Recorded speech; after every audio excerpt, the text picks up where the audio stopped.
যে মানুষগুলো আমি আল্লাহর জন্য জীবন দিয়েছে আমার আগে সে কথা কখনো বলবে না, কারণ তারা জীবিত এবং তারা তোমার এই বিষয়টা বোঝো না, উপলব্ধি করতে পারো না।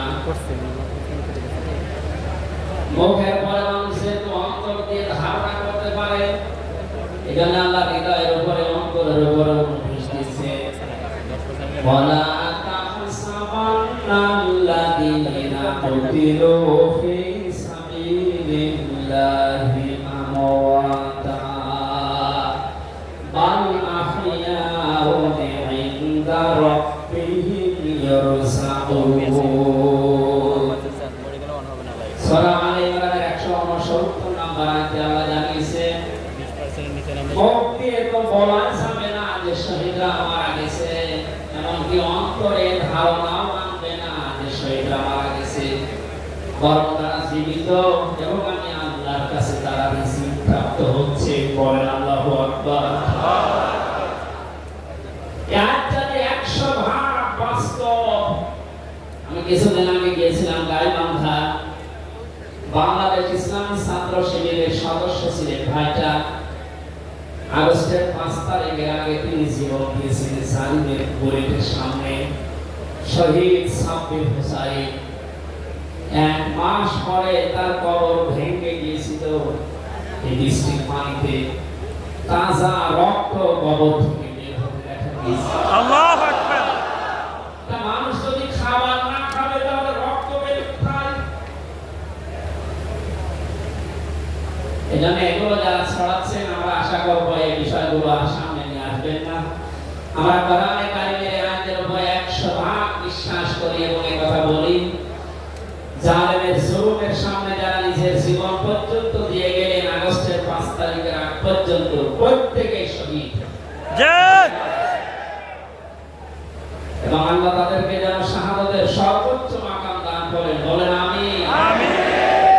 কোথায় ছিলাম আমরা কোথায় আছি এখনো বাস্তবতা টের পান না। কিছুদিন আগে বাংলাদেশ জামাত ইসলামী কেন্দ্রীয় আমির জামাত ডাক্তার শফিকুর রহমান কুষ্টিয়াতে গিয়েছিলেন।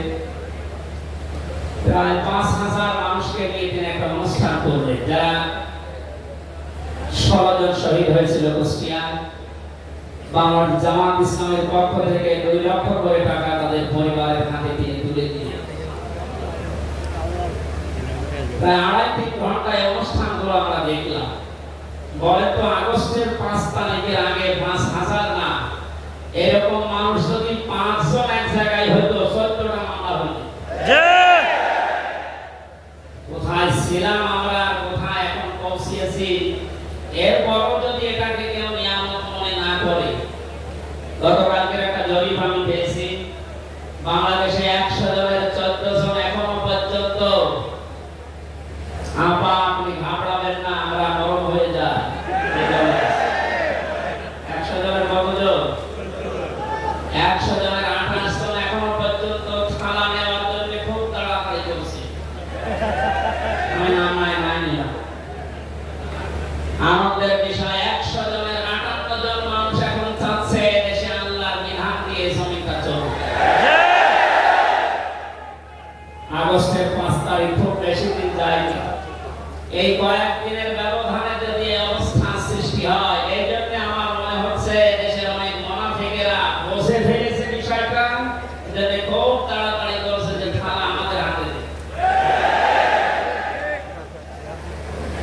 আমার দাদা একটা গল্প বিবাহ করার পরে বাসরাতে বউকে রেখে একটু বাইরে গেছে। দাদি শাশুড়ি এসে বলছে, আমাকে তো পুতি চাই, তুমি কি করবা আমি জানি না। নতুন বউ ডাক দিয়ে বলছে, দাদি শাশুড়ি আমার একটু সময় দেন, আমার পুতি হবে, অসুবিধা।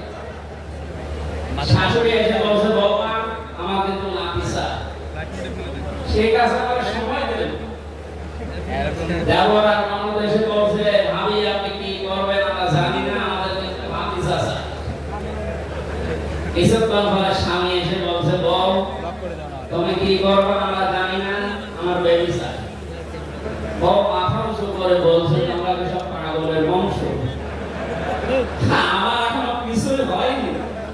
এরপরে 10 মাস 10 দিন লাগবে, তারপরে কারো বেবি চাই, কারো ভাতিজা চাই, কারো নাতি চাই, সব হবে। আমাদের সময় দেবেন নাকি?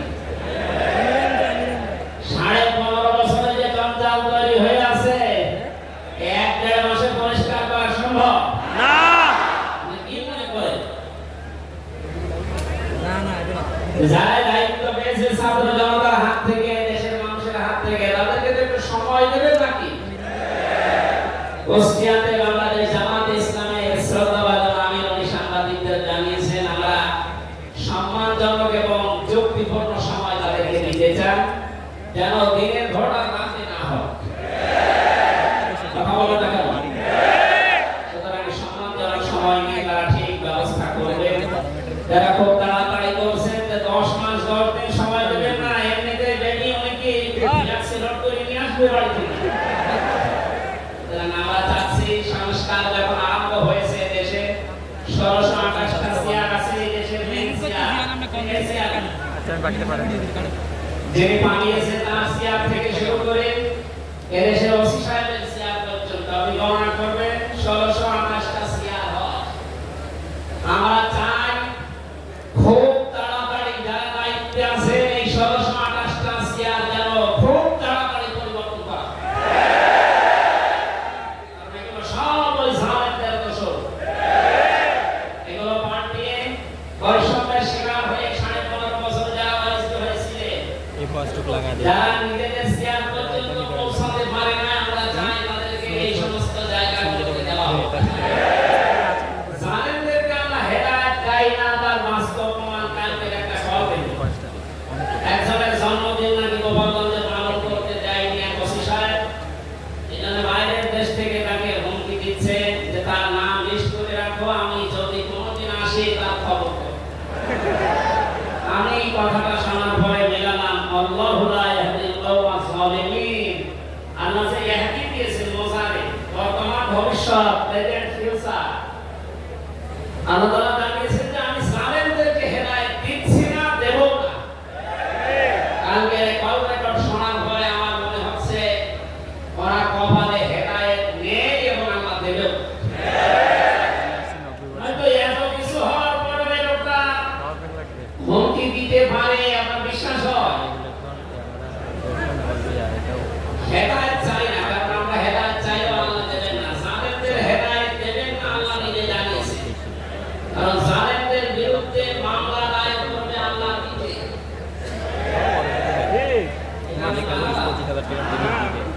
সূরা শুরা 25 নম্বর পারা 6 নম্বর পৃষ্ঠা 13 নম্বর লাইনের 42 নম্বর আয়াতে আছে, ইন্নামাস সাবিলু আলাল্লাযীনা ইয়াখদিমুনা আন-নাস। ইলা আখির আয়াত। আল্লাহ পাক বলেন অবশ্যই আমি আল্লাহ নিজে মামলা দায়ের করব, কেস করব, অভিযোগ দাখিল করব তাদের বিরুদ্ধে যারা মানুষ হয়ে মানুষের বিরুদ্ধে জুলুম করে। আল্লাহ ইয়াসলিমুনা মুসলিমুনা দেখি যে মুসলমানদের উপরে যারা জুলুম করে, ইয়াসলিমুনা নাস দিয়েছেন যারা মানুষের উপরে জুলুম করে, অত্যাচার করে, এরা আমির হামজার মামলার আসামি না, এরা সরাসরি আল্লাহর মামলার আসামি। 1628 জন যারা ছিলেন আপনারা কিন্তু বাংলাদেশের কারো মামলার আসামি না, সবাই এখন আল্লাহর মামলার আসামি। মামলার বাদী যত বড় হয় মামলা তত কঠিন হয় এবং জামিন পাওয়া তত কঠিন হয়। আপনারা জানেন আমি 3 বছর জেলে ছিলাম, আমার যে মামলা ছিল আমার মনে হয় যদি সাজাও লাগিয়ে দিত সর্বোচ্চ 3 মাস, কিন্তু মামলার বাদী যেহেতু একেবারে আমার উনি, এই জন্য বহুবার মামলা সিএমের কোর্ট জজকে ধারণে ওঠা হবে না। এই কয়েকদিন আগে মামলা আমার সব খারিজ হয়ে গেছে আলহামদুলিল্লাহ। আমি মনে করলাম মাননীয় আদালতকে প্রশ্ন করি যে আমার মামলা তো আমার কাছে 3 বছর ছিল, এতদিন তো কিছুই করেনি, হঠাৎ এখন বলছেন কোনো দোষ নেই, সব বেদোষ খালাস করে দিলাম। মামলাটা হাতে নিয়ে উনি বলছে এর ভেতরে তো কোনো মাল ম্যাটার আছে কি দিয়ে এতদিন এই কথা বললে তো আমার 3 বছর ছেড়ে থাকা লাগে না। এইটাই বলতো যে এই কথা ছিল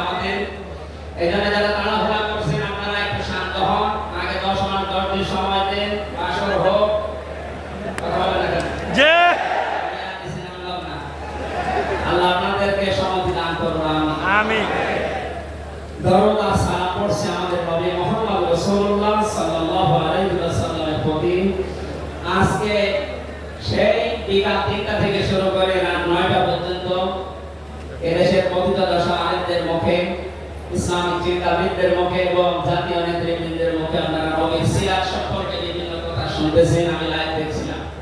আমার আজকের আলোচনার বিষয় রাসূল সাল্লাল্লাহু আলাইহি ওয়াসাল্লাম কেন একমাত্র আদর্শ।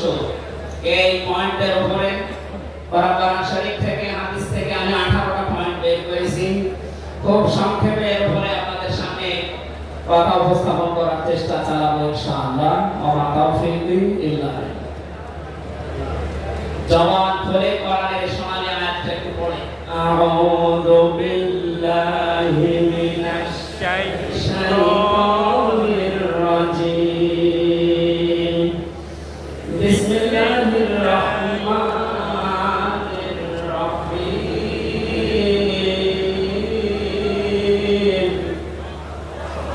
লাকাদ কানা লাকুম ফি রাসূলিল্লাহি উসওয়াতুন হাসানাহ। সূরা আহজাব 21 নম্বর আয়াতের প্রথম অংশ আমরা তেলাওয়াত করব। আমার আলোচনার বিষয় হচ্ছে বিশ্বনবী কেন একমাত্র আদর্শ। এই পৃথিবীতে বহু মানুষকে আমরা আদর্শের সৈনিক হওয়ার ঘোষণা দিতে শুনি, ঠিক? তারা স্লোগান পর্যন্ত দেয়, আমরা সবাই অমুক সেনা, ভয় করে না বুলেট বোমা। আজকের আলোচনার পরে এটা ক্লিয়ার হবে। বিশ্বনবী বাদ দিয়ে অন্য কারো আদর্শের সেনার ঘোষণা যদি কেউ দেয়, মারা গেলে নবীর সুপারিশ থেকে বঞ্চিত, জাহান্নামে। আমরা যেহেতু মানুষ এবং আমরা মুসলিম, আমরা জাহান্নামে যেতে চাই না। এই ছোট্ট ভুলের কারণে ভুলটা আজকে শুধরিয়ে দেব ইনশাআল্লাহ। সূরা আহজাব, কোন সূরা বলে তো? সূরা আহজাব। একটা আসছে ছাত্রের মতো জবাব দেবে ইনশাআল্লাহ। আহজাব শব্দের শাব্দিক অর্থ দল সমূহ। এক বছরে হচ্ছে হিজব। হিজব মানে দল। পৃথিবীতে দল আছে 2টা। প্রশ্ন আসতে পারে বাংলাদেশে প্রায় 73টার উপরে দল, দল 2টা মানে না। দল একটা হচ্ছে আল্লাহর দল, একটা হচ্ছে শয়তানের দল। আমরা সামনে বিস্তারিত এই 2টা দলের উপরে কথা বলবো ইনশাআল্লাহ। দল করা লাগবে এই ঘোষণা আমি হামজা না আল্লাহ? আল্লাহ। এই শব্দটা শুনলে অনেকে মানধাতা আমলের দিকে নিয়ে যায়। আপনি আলেম মানুষ, হুজুর মানুষ, ইমাম সাহেব মানুষ, আপনি দল আর এগুলো করবেন কেন?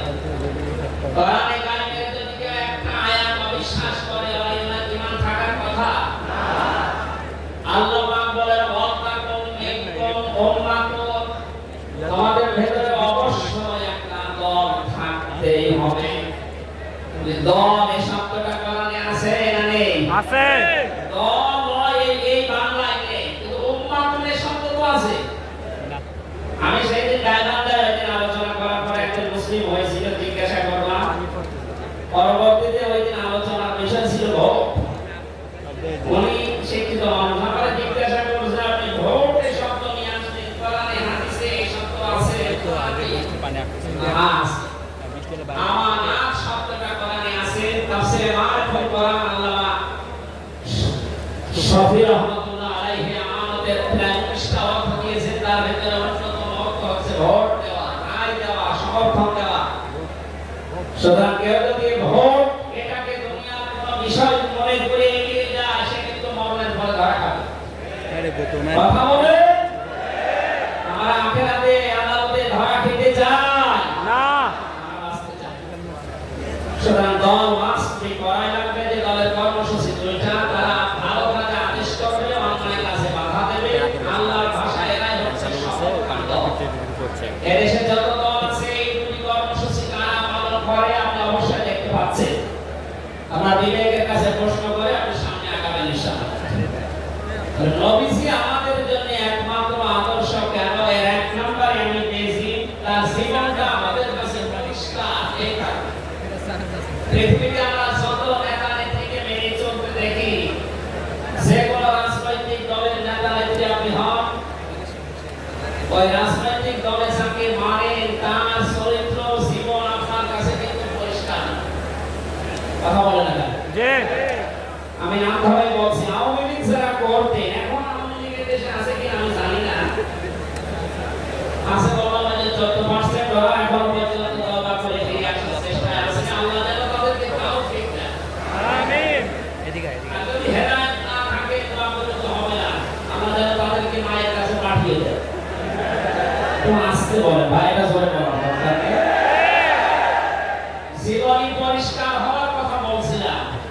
যারা করতেন আওয়ামী লীগ, বলেন তো আপনার বিবেকের কাছে শেখ হাসিনা জীবনে কোনোদিন একটা মিথ্যা কথা বলেনি, গ্যারান্টি আপনি দিতে পারবেন? না, এই কথা বলা ভুল হয়ে গেল। ওনার সারা জীবনে কোনো সত্য কথা আছে কিনা? আমার 33 বছর বয়স হতে আমি কোনো সত্য কথা ওনার কাছ থেকে শুনলাম। কথা বলতে মিথ্যা কথা। ওটা না ভাবছিলাম আমি আর একজনের ধরে বিএনপি যারা করে, খালেদা জিয়া জীবনে একটা মিথ্যা কথা বলেনি, এ কথা আপনি গ্যারান্টি দিতে পারবেন? জামাত ইসলাম যারা করে তারা এই কথার গ্যারান্টি দিতে পারবে যে মরহুম শহীদ মদিউর রহমান নিজামী জীবনে মিথ্যা কথা বলেনি? বলেন? চরমনায় বীরের মুরিদ যারা, তারা কি গ্যারান্টি দিতে পারে সৈয়দ রেজাউল করিম জীবনে মিথ্যা কথা বলেনি? একজনের ব্যাপারে গ্যারান্টি আছে, আল্লাহ নিজে গ্যারান্টি দিয়েছে তার 63 বছরে একটা মিথ্যা কথা বলে। আল্লাহু আকবার।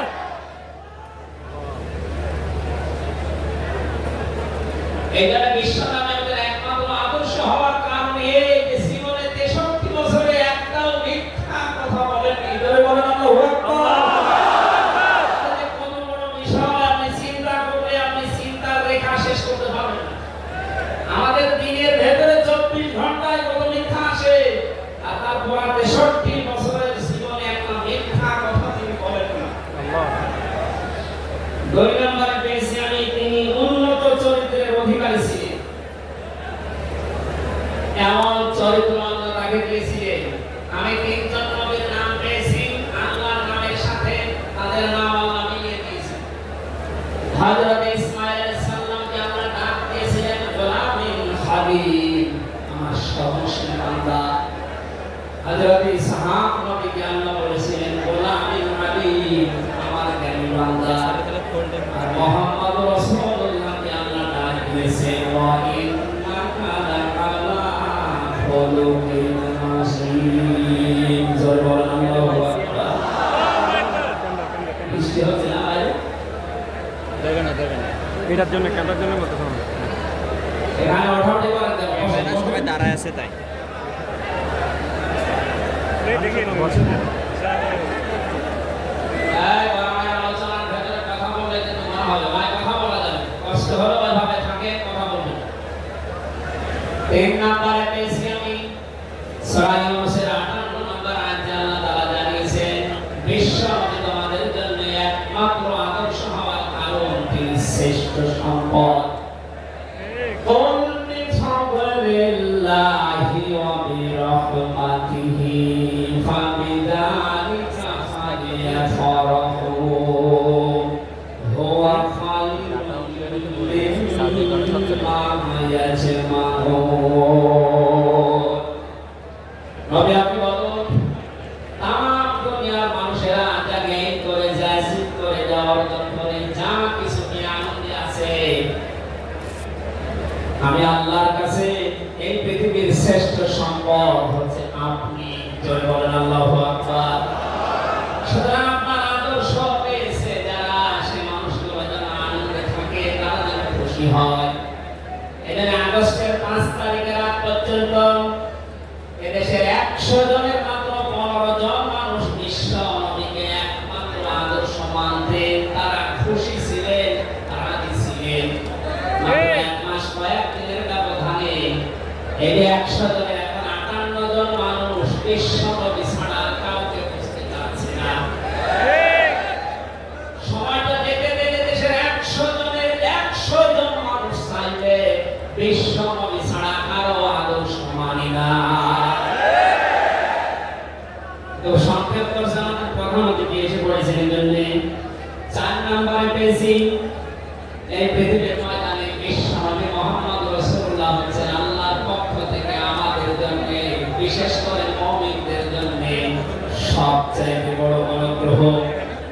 সূরা আল ইমরানের 164 নম্বর আয়াতে আল্লাহ ঘোষণা দিচ্ছেন, লাকাদ মান্নাল্লাহু আলাল মুমিনিনা ইয ইউবাইউনাকা লাকাদ মান্নাল্লাহু আলাল মুমিনিনা ইয বা'আসা ফীহিম রাসূলা ইলা আখির আয়াত। অবশ্যই মুমিনদের জন্য এই পৃথিবীর ময়দানে বিশ্বনবী মুহাম্মদ রাসূলুল্লাহ আল্লাহর পক্ষ থেকে একটা অনুগ্রহ। একটা আয়াতের ভেতরে বিভিন্ন তাফসীর অনুযায়ী যত কথা আল্লাহ জানিয়েছেন নবী সম্পর্কে প্রচন্ড বড় আপনাদের কষ্ট হবে যেন আমি খুব সামারাইজ করছি। 6 নম্বরে পৃথিবীর ময়দানে বিশ্বনবী একমাত্র আদর্শ হওয়ার পেছনে কারণকে তিনি গোটা জাহানের জন্য ছিলেন একমাত্র রহমত। সূরা আম্বিয়া 107 নম্বর আয়াতে আল্লাহ এই ঘোষণা দিয়েছেন, ওমা আরসালনাকা ইল্লা রাহমাতাল লিল আলামিন। বলেন আল্লাহু আকবার। আল্লাহ আমাদের বলেন না যে পৃথিবীর জন্য আলামিন যত জগৎ আল্লাহ বানিয়েছেন আর যত জগতে আল্লাহ যত সৃষ্টি আছে এটা জাদুল আমর বাইনা হল না। প্রতিটি জগতে সৃষ্টি অনুযায়ী আমরা পৃথিবীর নাজিল হচ্ছে। যেখানে যে সৃষ্টি আছে প্রত্যেকটা সৃষ্টির জন্য মুহাম্মদ রাসূলুল্লাহ আল্লাহর পক্ষ থেকে রহমত পরিষ্কার ঠিক আছে কিনা এটা দেখেন। সেই রহমতকে হযরত হালিমাতুস সাদিয়া ছিলেন পরে হোয়াটসঅ্যাপে পাবো না কোরআন থেকে শুরু করে বাড়ি পর্যন্ত যেখানে নিয়ে গেছেন সিরাত ইবনে হিশাম বলছে সব জায়গায় হালিমাতুস সাদিয়া বিশ্ব নবীর মাধ্যমে আল্লাহর রহমত পেয়েছিলেন। সিরাত বিশ্বকোষের ভেতরে পেয়েছি আল্লাহর নবী হযরত হালিমাতুস সাদিয়া যেদিন কোলে তুলে নিলেন, হযরত হালিমা বলেন আমার স্তনে দুধ ছিল না। মুহাম্মদ রাসূলুল্লাহকে কোলে যাওয়ার সঙ্গে সঙ্গে আমার স্তন দুইটাই পরিপূর্ণ হয়ে গেছে। আমি ডান স্তনটাকে দিলাম, তিনি পান করলেন। বাম স্তনটাকে দিয়েছি, সঙ্গে সঙ্গে তিনি মুখ বের করে নিলেন। হযরত হালিমা বলেন আমি একবার, দুইবার, তিনবার মুহাম্মদ রাসূলুল্লাহর মুখে তিনবার মুহাম্মদ সাল্লাল্লাহু আলাইহি সাল্লাম স্তন থেকে মুখ বের করে নিয়েছেন। চোখে ইশারা দিয়ে যেন আমাকে বোঝাতে চায় মা হালিমা জোর করে কেন ডান স্তনটা আমার অধিকার ছিল, আমি পান করেছি। বাম স্তনটা আমার অধিকার না, আমি জানি আপনার একটা সন্তান আছে নাম আব্দুল্লাহ, এটা আমার দৌড় ভাই আব্দুল্লাহর অধিকার। ও মা হালিমা, পৃথিবীতে আমি ভাইয়ের হক নষ্ট করার জন্য আসি না, আমি এসেছি ভাইয়ের হক দিয়ে দেওয়ার জন্য।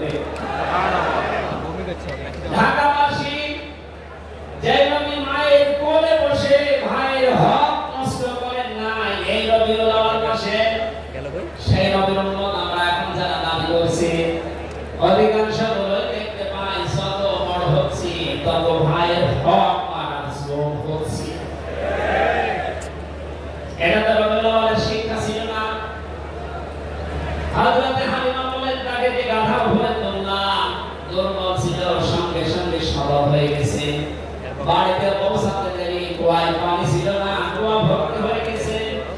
খেজুর গাছে খেজুর ছিল না, বিশ্বনবী মুহাম্মদ রাসূলুল্লাহ এর রহমত আর খেজুর গাছে খেজুর পরিপূর্ণ হয়ে গেছে। সুতরাং ওনাকে সেখানে না হয় সেখানে যদি রহমত আসে, আমাদের এই মাথা থেকে পা পর্যন্ত, রান্নাঘর থেকে আন্তর্জাতিক জীবন পর্যন্ত আজকের এই সিরাত অনুষ্ঠানে যদি সিদ্ধান্ত নিয়ে যেতে পারি সব জায়গায় তাকে ছাড়া কাউকে মানব না, অবশ্যই আল্লাহ পাকের ৫৬,০০০ বর্গ মাইলের রহমত বরকত দিয়ে ভরে দিবেন। কথা বলেন ঠিক কিনা? আল্লাহ যেন এটা দেন আমাদের মাধ্যমে, বলেন আমিন। ৬ নাম্বারটা ৭ নাম্বারটা খুব গুরুত্বপূর্ণ, এটা ব্যাখ্যা করার জন্য ৮-১০ মিনিট সময় নিলাম, একটু খেয়াল করবেন। বিশ্বনবী আমাদের একমাত্র আদর্শ, এই কারণে ৭ নাম্বার পয়েন্টে আমি কোরআন থেকে নিয়েছি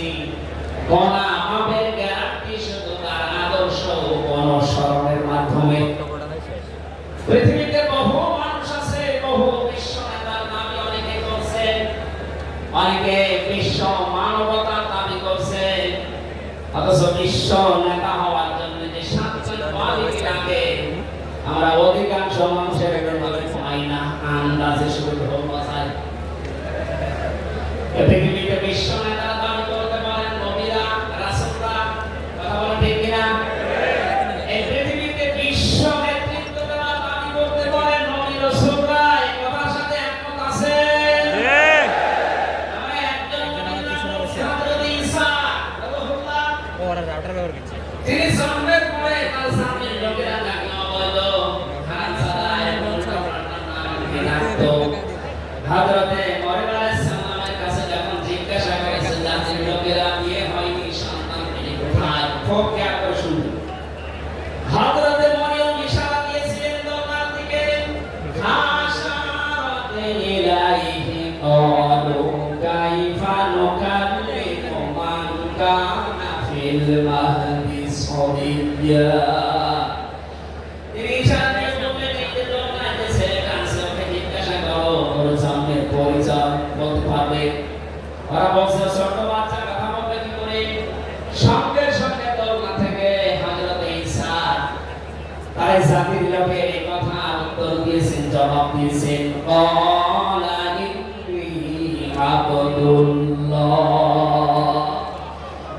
আতানিয়াল কিতাবা ওয়া জাআলানি নাবিয়্যা ওয়া জাআলানি মুবারাকান আইনামা কুনতু ওয়া আওসানি বিস-সালাতি ওয়াজ-যাকাতি মা দুমতু হাইয়্যা। আল্লাহু আকবার। দরজা থেকে হযরত ঈসা বললেন, আমি অবৈধ সন্তান না, আমি জানোস না আমি আল্লাহর বান্দা। আল্লাহ পাক আমাকে জামানায় নবী করে পাঠিয়েছেন এবং আমাকে সামনে কিতাব দেবেন। আমাকে তিনি ওসিয়ত করেছেন, আদেশ দিয়েছেন আমি যেন সালাত আদায় করি, যাকাত আদায় করি, যতদিন আমি জীবিত আছি আমার মা আর বাবার সাথে, মায়ের সাথে যেন আমি ভালো ব্যবহার করি। এখানে কয়েকটা পয়েন্টের দিকে তাকান। হযরতে ঈসা তিনি নিজের পরিচয় দিতে গিয়ে প্রথমে বললেন, আমি আব্দুল্লাহ, আল্লাহর বান্দা। আল্লাহ আমাকে জামানার নবী করে পাঠিয়েছেন এবং কিতাব সামনে আমাকে দেবেন। আজ পৃথিবীর ময়দানে যারা বিশ্ব নেতা হওয়ার কথা জানায়, যাদেরকে দাবি করা হয়, দেখেন তো এই মানুষগুলো বাবা এক ধর্মের, মা এক ধর্মের। জন্ম আপনার আগে বৈধ হওয়া লাগবে, এরপর বিশ্ব নেতা। যে সাতটা পয়েন্ট আছে আয়াতের তাফসীর, জোরে বলার দরকার নেই, আপনি বুঝলেই হবে। বিশ্ব নেতা হওয়ার জন্য প্রথম কোয়ালিটি থাকবে আপনার জন্ম হওয়া লাগবে বৈধ। এই পৃথিবীর প্রত্যেকটা নবীর জন্ম ছিল বৈধ, কোনো নবী অবৈধ না। কথা বলেন। এখন অনেকে এমন দাবি করে আকাশে তোলা হচ্ছে যার মা এক ধর্মের, বাবা বাকি ছয়টা নাই নাই। ঢাকাবাসী এবার আসেন তো সূরা আল-ইমরানের 131 নম্বর আয়াতের এই ব্যাখ্যাটা বলার জন্য আমি এই আশপাশে যাচ্ছিলাম। বিশ্ব নবীকে অনুসরণ করলে জীবনের গুনাহ মাপের গ্যারান্টি দিয়েছেন কে? আল্লাহ। এতদিনে আয়াত যেভাবে শুনেছি এভাবে না, যে যেমন ডিজিটাল যুগ, ডিজিটাল কায়দা শোনা লাগবে।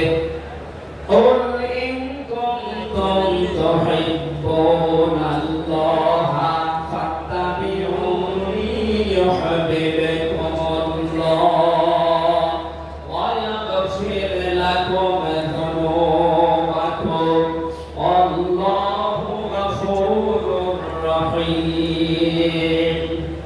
এটা তাফসীরে ফি জিলালিল কোরআনে সাইয়্যিদ কুতুব বিস্তারিত দিয়েছেন, আমি ইঙ্গিত দিচ্ছি, তাকান। আল্লাহ পাক বলেন, নবী আপনি বলুন, যদি আল্লাহকে ভালোবাসি এ দাবি তোমাদের থাকে, এ দাবি আমাদের আছে না নেই?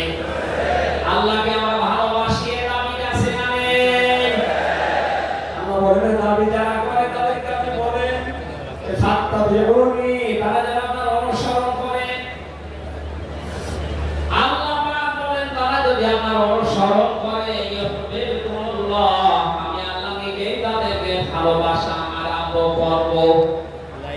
তোলা চলছে সব। আমি যদি কাউকে ভালোবাসি তার জীবনের অপরাধগুলো মাফ করে দেই। কালবেলার আমি গফুর শেয়ার রহিম।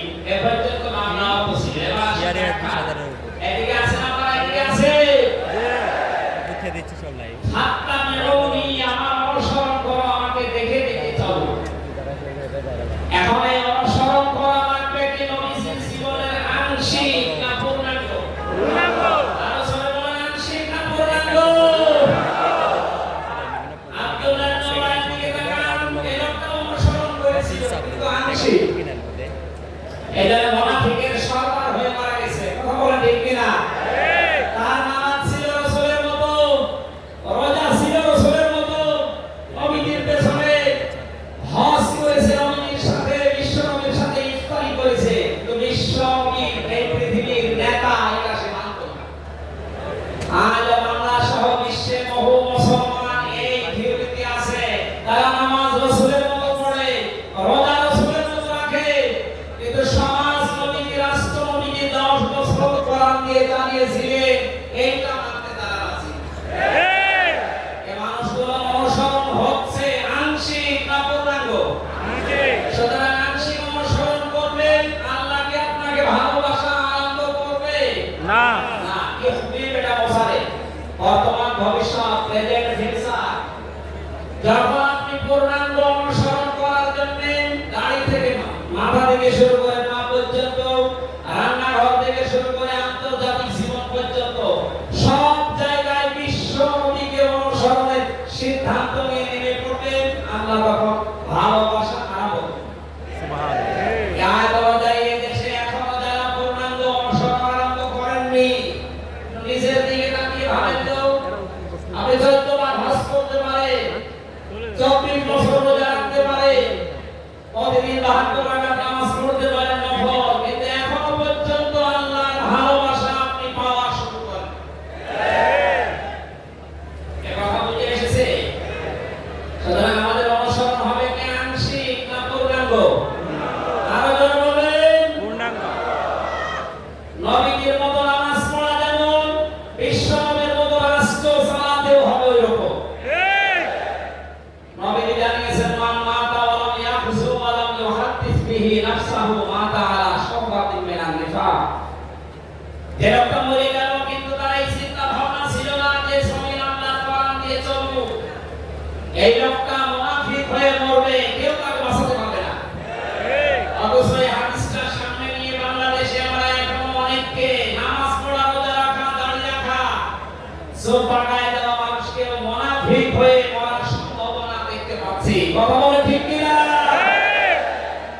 সুতরাং আমরা চাই নবীজি যেভাবে নামাজ পড়েছিলেন, বিশ্ব নবী যেভাবে রাষ্ট্র চালিয়েছিলেন, ওইভাবে আমাদের এই দেশটা 10 বছর চলবে।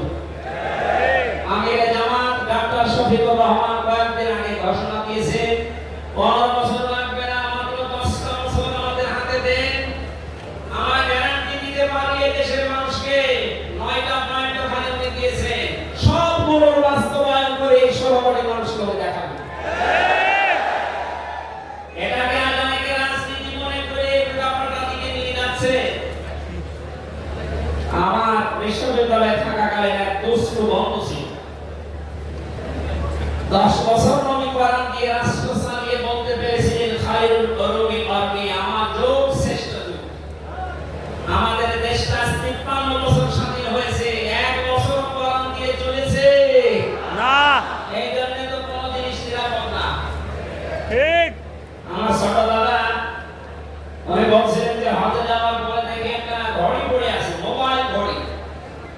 চিন্তা করলাম নেব না, মনের ভেতরে ভয়, যদি ধরা পড়ে যায় তাহলে তো মানুষ, এদেশে তো ধরা পড়লে হাত কেটে দেবে, দেশে যাওয়ার পরে মানুষ বলবে হাজী সাহেব সো, এই ভয়তে নিলাম না। কি করে অতক্ষণ দাঁড়িয়ে থেকে কেউ নেয় না, কারো পায়ে নিচে পড়ে নষ্ট হয়ে যাবে, তুলে দিলাম এদিক ওদিকে তাকিয়ে। হারানো জিনিস সেখানে জমা দেয়, ওই জায়গায় জমা দিল। মানে জিজ্ঞাসা করলাম, ভাই মোবাইলের দাম কেমন হবে? উনি আমার বলছে, হাজির হজ্জা দায়না মিলানুকা, হে হাসি দেশ কোথায়? দাদা বলে, জিরুমেন বাংলাদেশ, বাংলাদেশ থেকে এসেছি। আপনার বাংলাদেশের টাকার মান অনুযায়ী এই ঘড়ি মোবাইলের এটা দাম হবে 72,000 টাকা। কত?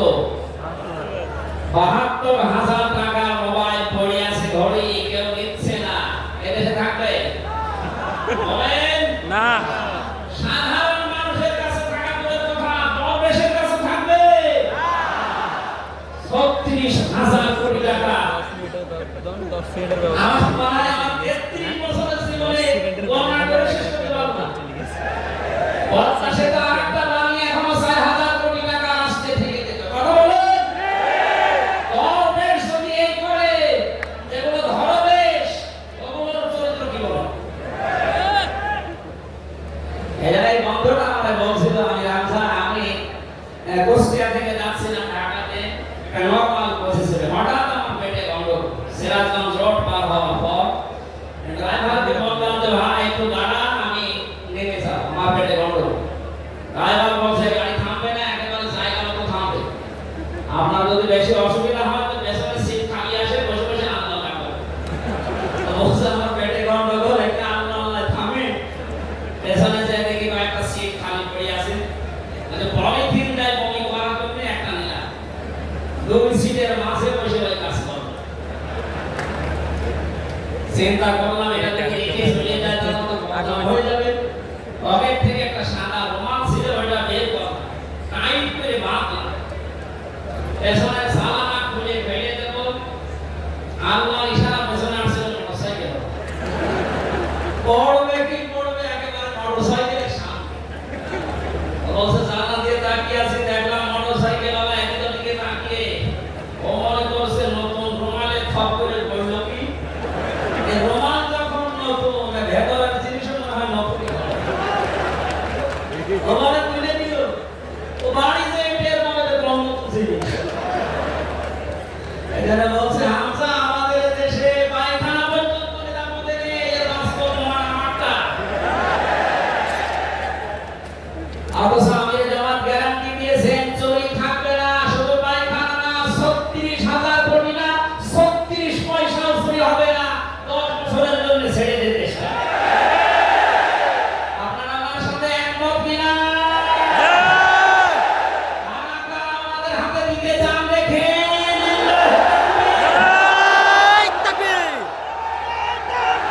আল্লাহু আকবার।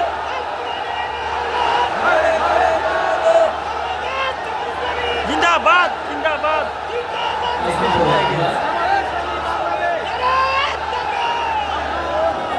এটা রেকর্ড হচ্ছে, এটা শুধু এই সামিয়ানার নিচে নেই, 18 কোটি মানুষ শুনতেছে।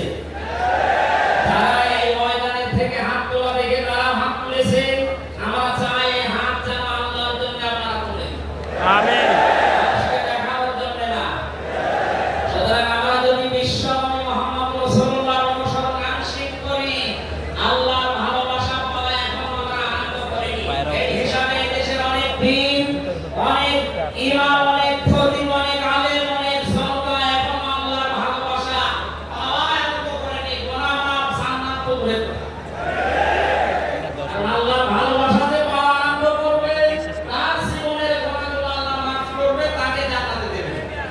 সুতরাং রাসূলুল্লাহ আমাদের একমাত্র আদর্শ হওয়ার কারণে তাকে অনুসরণ করলে এই গ্যারান্টি পাওয়া যায় যে জীবনের গুনাহ আল্লাহ মাফ করে দেন। জোরে বলুন সুবহানাল্লাহ।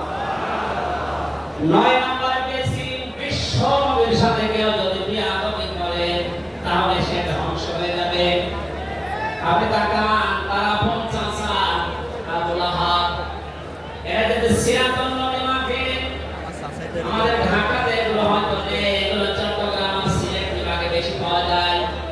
রবিউল আউয়াল মাস আজকে শেষ, এই মাস আসলে অনেককে দেখি নবীর জন্ম নিয়ে, নবীর মিলাদ নিয়ে আমাদের আত্মপ্রাণ হয়ে যায়। পরিষ্কার ভাষায় বলছি, বাংলার মানুষেরা নবীর মহব্বত, নবীর ভালোবাসা বাঁচতে লাগবে, কিন্তু নবীর জন্ম নিয়ে, নবীর মিলাদ থেকে যদি কেউ শুধু আনন্দ করে নিতে থাকে, নবীর আদর্শ কোনো খোঁজ নেই, আপনি এই মুহূর্তে জেনে নিতে পারেন যে আপনি জাহান্নামী। তার প্রমাণ নবীদের আপন চাচা আবু লাহাব আর আবু তালেব। এই দুজন চাচা নবীর আদর্শ পেয়ে খুশি ছিল না, তারা নবীর জন্ম পেয়ে খুশি ছিল। নবীর মিলাদে, নবীর জন্মে তারা এত খুশি হয়েছিল, আবু লাহাব নিজের কাছের মেয়েকে পর্যন্ত আজাদ করে দিয়েছিল। আবু তালিব নিজের সন্তান হযরতে আলীকে কাছে রাখতেন না। আল্লাহ নবীর জন্মের উপরে এত বেশি খুশি হয়েছিল, যতদিন পর্যন্ত তার আন্ডার ছিল নবী, ততদিন নিজের ছেলে দিয়ে বিশ্বকে কাছে রেখে ঘুমাতো। অথচ তাদের পুরা দুইজনের জীবন আমি পড়ে দেখেছি। দুই লোক চাচা বিশ্বনবী মুহাম্মদ রাসূলুল্লাহর চাচা শুরু নবী জন্ম মিলাদ নিয়ে আনন্দ ছিল। আদর্শকে তারা আনন্দ করে নাই, মেনে নেয় নাই, দুইজনে জাহান্নামী। বলেন নাউজুবিল্লাহ।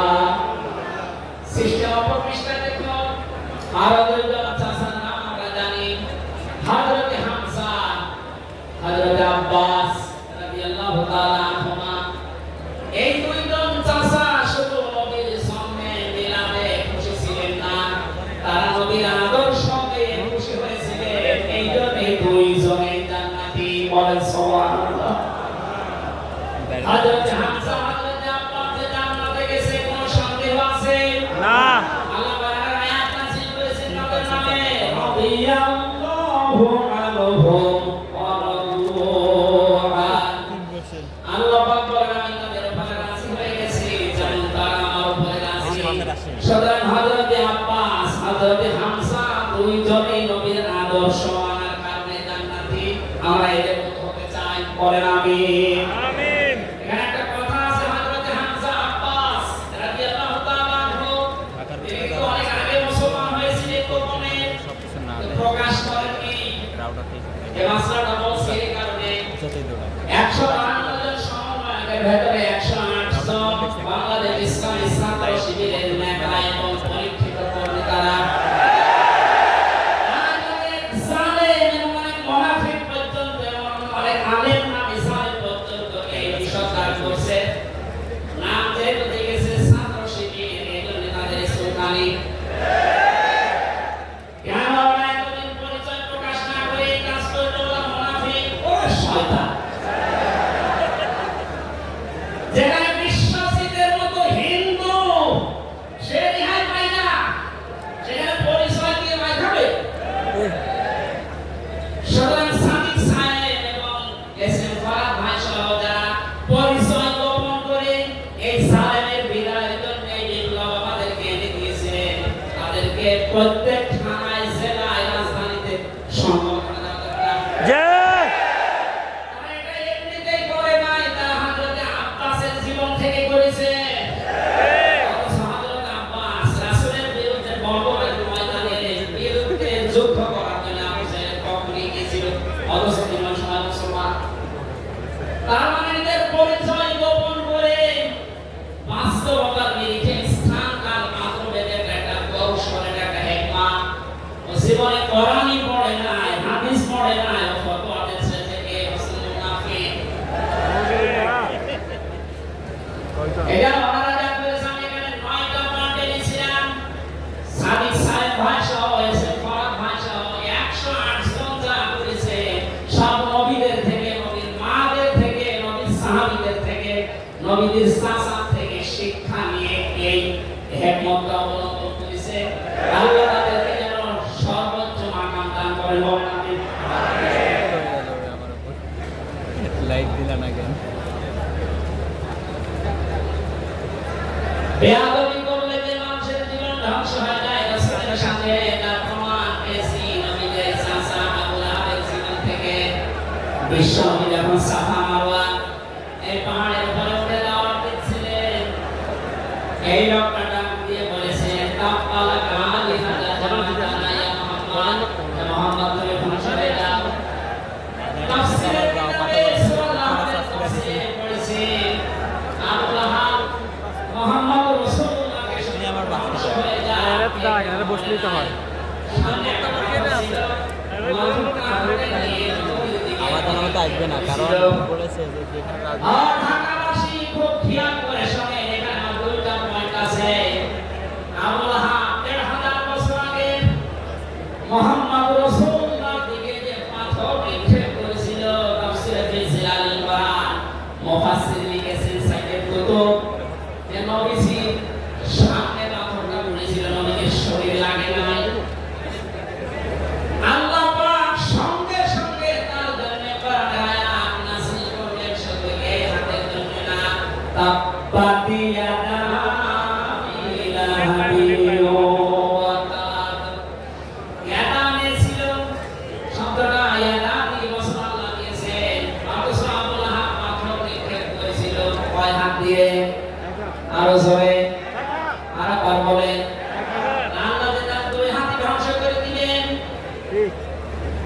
জবাব দিয়েছেন মুফাসসির এইভাবে, আবু লাহাব যদিও এভাবে পাথর নিক্ষেপ করেছিল, এক হাত দিয়ে কিন্তু তার এই বাম হাত একটু নড়াচড়া করে সাপোর্ট দিয়েছিল।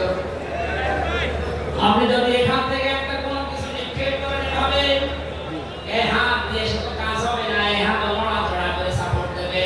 আল্লাহ এটাও সহ্য করেন নাই। নবীজির বিরুদ্ধে যারা অবস্থান নিয়েছে, যে যতটুকু তার সাথে যারা সাহায্যে ছিল, সহযোগিতা ছিল, আল্লাহ তাদেরকে ধ্বংস করে দিয়েছেন। এই 15.5 বছরে আল্লাহ নবীর আদর্শকে, তার শিক্ষাকে, শিক্ষা ব্যবস্থা থেকে ডাইরেক্ট ডান হাতের মতো, অনেকে বাম হাতের মতো পেছন জগদা দিয়ে নাড়াচাড়া করে উঠিয়ে ফেলেছিলেন। এই কথা বলেন না কেন? হযরত আবু বকর নবীজির ছেলে সারে রাসূলের সেই ঘটনাটা আমাদের শিক্ষা ব্যবস্থায় মধ্যে এগুলো জুড়ে বাবা সিদ্ধ বসিয়েছেন। বক্তা সালাম যা সুতরাং নবীজিকে যারা আঘাত দিয়ে শিক্ষা ব্যবস্থা থেকে 96% মুসলমানের এই দেশে নবীর আদর্শ বাদ দিয়ে অন্য কাউকে যারা বসাতে চেয়েছিলেন, যারা ডাইরেক্ট এগুলো করেছিলেন, যেগুলো মন্ত্রণালয়ের দায়িত্ব ছিল, বাম হাত দিয়ে যারা পেছন দরজা দিয়ে নাড়াচাড়া দিয়েছে, উপদেষ্টা মণ্ডলের ভেতরে 2 জন আছে, তারা সমকামিতা প্রমোট করছে, আমরা শুনতে পাচ্ছি। পাঠ্যপুস্তকে যে পরিবর্তনের চেষ্টা আছে, 96% মুসলমান কিন্তু ঘুমিয়ে যায়নি, এরা এখনো জেগে আছে। আমির জামাত কুষ্টিয়ায় সেদিন ঘোষণা দিয়েছে, দেশের মুসলমানরা এখন আর 5 তারিখের আগের মতো ঘুমিয়ে নেই, সব সজাগ আছি আমরা।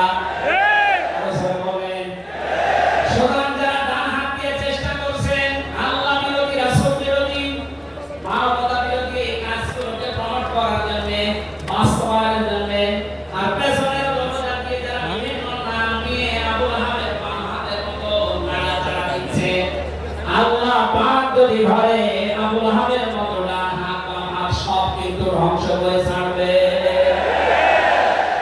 এখানে আমরা সাবধান বাণী উচ্চারণ করছি, এগুলো যারা আছেন আমি নাম নিলাম না।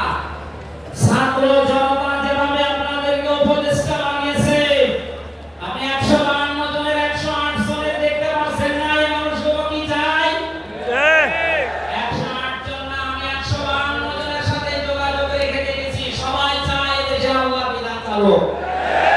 এইভাবে রমজান মাসে রাসূলের চরিত্র যেভাবে শরীয়তে যেন বাস্তবে দেখতে পাই, সেটা চালু হোক।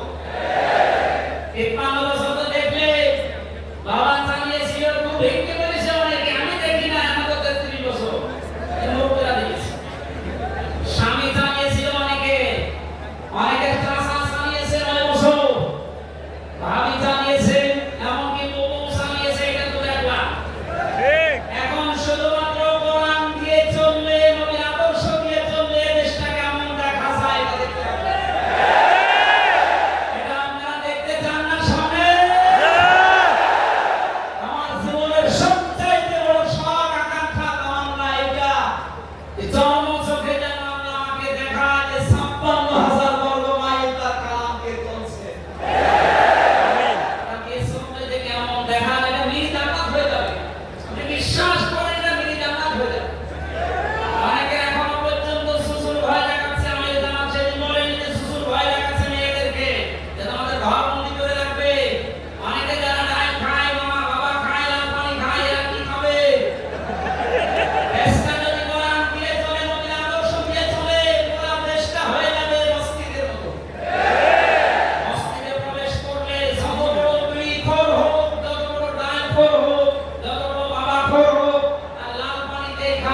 কথা বলতেছেন, পয়েন্টগুলো শেষ করছি। 10 নাম্বার পেয়েছি তিনি শরীয়ত প্রণেতা, হা বললে হালাল, না বললে হারাম।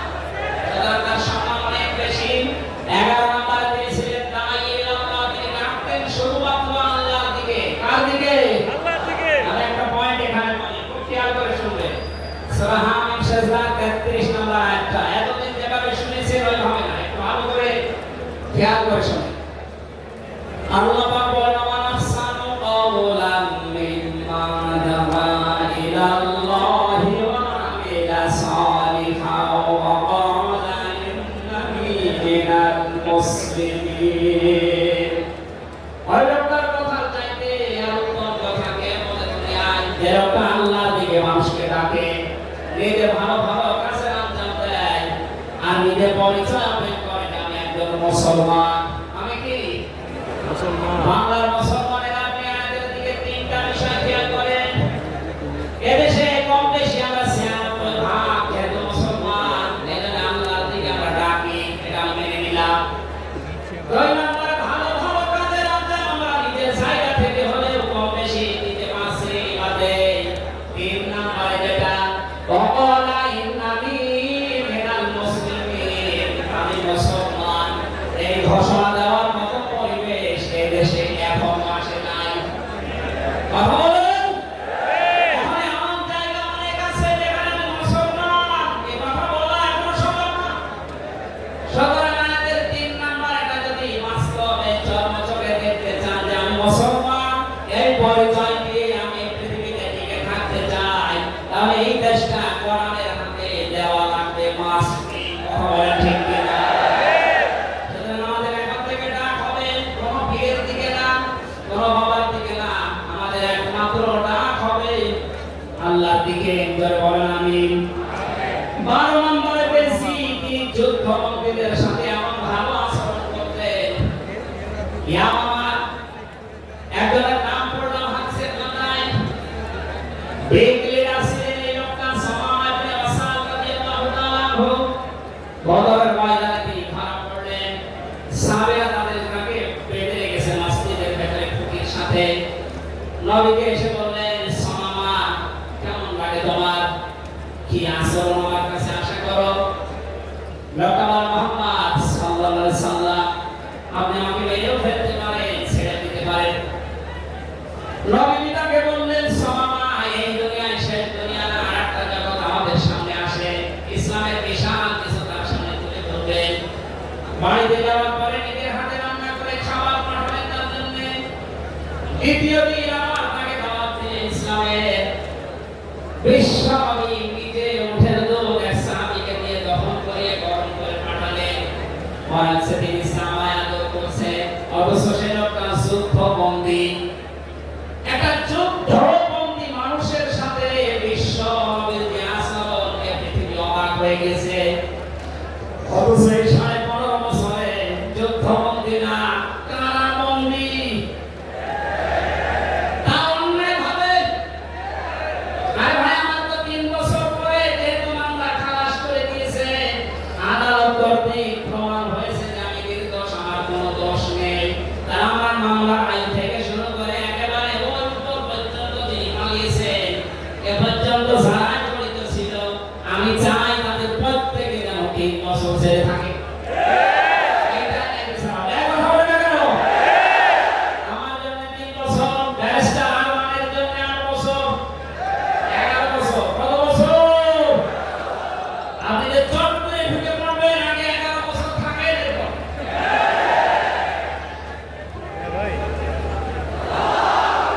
সুতরাং বাস্তবতা এটাই, শত্রুদের সাথে তিনি যুদ্ধবন্দীদের সাথে কি আচরণ করলেন, আর আমরা অন্যায় ভাবে কারাবন্দীদের সাথে। আমি তো অনেকটা জানি না, নিজের তার সাথে বলছি। এই যে মুরব্বী মানুষ বসে আছে, মাওলানা রফিকুল ইসলাম খান, এই মুরব্বীর পায়ে বেড়ি দিয়ে, হাতে হ্যান্ডকাপ দিয়ে, মাথায় দড়ি দিয়ে মাথা দৌড়ে নিয়ে যাচ্ছে। আমার 11 ঘন্টা টাঙিয়ে রেখেছিল। অথচ নিজের আয় বলছিল যে আপনার কোনো দোষ নেই, আমরা জানি। দোষ নেই, আমরা ধরে নিয়েছি, কেন ছেড়ে দে? না, উপরের নির্দেশ।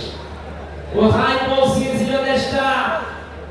আর তারা এই রবিউল আউয়াল আসলে একদিন ছুটি দিল নবীর সময়। বানানোর পর নবীর আদর্শের কোন খোঁজ খবর তাদের কাছে নেই। এই উসামা ইবনে আসাদ নবীর আশ্রম থেকে শেষ পর্যন্ত বাগদাদ ঘর ত্যাগ করে ইসলাম কবুল করেছিলেন। এই 15 বছর যদি এরকম কিছু দেখাতে পারতে, লাখের উপরে মানুষ জেল খাটতেছে, আমার মনে হয় 100 জনের 70 জন মানুষ এই দেশে জেল খাটে কিচ্ছু না। বিশেষ করে 15.5 বছর এই মানুষগুলো আপনার দলে অন্তত না আসলে আমার জন্য দোয়া করতো। এরপর আমি পেয়েছি বিশ্ব থেকে একমাত্র আদর্শ হওয়ার কারণ তিনি শত্রুদের সাথে হওয়ার আচরণ দেখিয়েছিলেন। পৃথিবীর ইতিহাস হয়ে আছে, তাই তিনি দোয়া করেছিলেন আল্লাহ আমাকে কওমি আল্লাহ আল্লাহ। 14 নম্বর পেয়েছি তিনি নবী এবং রাসূলদের নেতা ছিলেন। 15 নম্বর ছিল তার বক্ষ ছিল উন্মুক্ত। 16 নম্বর পেয়েছি তিনি ছিলেন লাইট বা আলো। 17 নম্বর তিনি ছিলেন স্নেহময় মমতাময়। 18 নম্বর তিনি ছিলেন কবল হৃদয়ের অধিকারী। এক একটা শব্দের ভেতরে লক্ষ লক্ষ কথা আল্লাহ লুকিয়ে রেখেছেন। রাসূলের জীবনে 1 ঘন্টা 1.5 ঘন্টায় না, কিয়ামত পর্যন্ত যদি কেউ আলোচনা করে, আমি 31টা বিষয় সাজিয়েছি এক একটা পাঠ অনুযায়ী। সুতরাং এরকম যদি শুরু হয় যে 31 দিন একাধারে লাগার কথা আমার এই ক্ষুদ্র জ্ঞানে, যারা আরো বড় বড় আলেম এখানে বসে আছেন, কিয়ামত পর্যন্ত আলোচনা সঙ্গে করবেন আমাদের নবী আসিম ফকিরের আসিম কোনদিন শেষ হবে না ইনশাআল্লাহ। সুতরাং নবী আমাদের একমাত্র আদর্শ, এটা ফাইনাল, তাকে ছাড়া আমরা কাউকে মানি না। ওটার আহ্বান জানাচ্ছি তাকে আদর্শ গ্রহণ করার জন্য। আমি বারাকাল্লাহু লানা ওয়া লাকুম ফিল কুরআনিল আযীম। এখন আমাদের সামনে চলে যাও।